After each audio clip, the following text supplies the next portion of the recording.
Изворедната хармонија помеѓу клавирските типки и талентот се над хендикепот на 17-годишната Петра Спасоевиќ од Нови Сад, Србија. Ова таа досега го покажала многу пати, зашто добила повеќе награди. Викендов и Штип има чест да го слушне овој неверојатен музички талент во рамките на фестивалот Златни млади пијано таленти.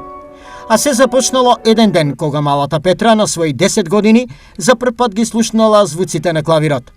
Тоа било љубов на прво слушање, што трае и ден денеска. Клавир sam krenula da sviram sa 10 godina i zaista zvuk klavira mi se oduvek dopao. Prosto za mene je to najmoćniji instrument i jedini koji može da liči na orkestar. Хендикепот со видот, како што вели Петра, го надминала одамна и за нејзе не представува пречка за нејзина натамошна музичка наобразба. To što ne vidim mi nije prepreka da radim ono što volim.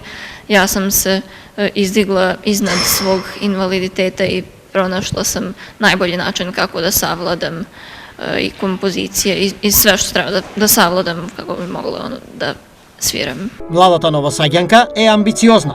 Себе си се гледа како иден голем музичар на големите светски сцени. Volela bih da nastupam na velikim svetskim scenama i da se ostvarim takođe i kao kompozitor i kao izvođač svojih sopstvenih kompozicija i takođe bih volela da se и моја дела едног дана слушају и изводе. Петра настапува во рамките на Златните пијано таленти во уметничката галерија Безистен, како дел од 10 најдобри млади пијанисти од Европа кои се дел од овој фестивал.